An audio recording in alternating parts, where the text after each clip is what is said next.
in my view, that's probably the one thing that was the most important thing that we did, was to say that this is just our own particular view amongst the three of us, and we needed to validate that that was a view in the marketplace. Now, this was the space that we had all three worked in, right? So it was our comfort zone. You know, none of us are 21, so we actually have a lot of people on LinkedIn that we're connected to, and they're typically working in the industries that we're now beginning to focus, you know, that we were at that point beginning to focus on.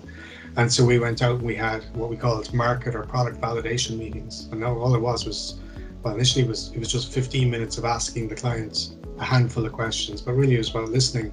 And when I say clients, they weren't clients, asking the executives that we met in asset managers, in insurers, mostly asset management, on the buyer side, and then going to the fintech community or digital marketing community or the IT services community on the supplier side, and asking them basically, do you think there's a problem here worth solving? And you know, to a woman, to a man, the loud cacophony in response was absolutely, there's a problem worth solving in terms of time and effort and frustration and cost.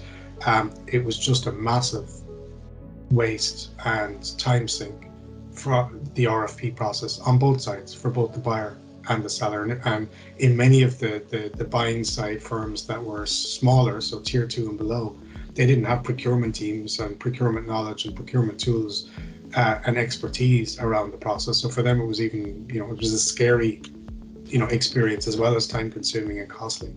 And so ultimately we've done over 150 now market validation meetings with different executives, but you know, also kind of, you know, more junior folks on within those kind of target markets.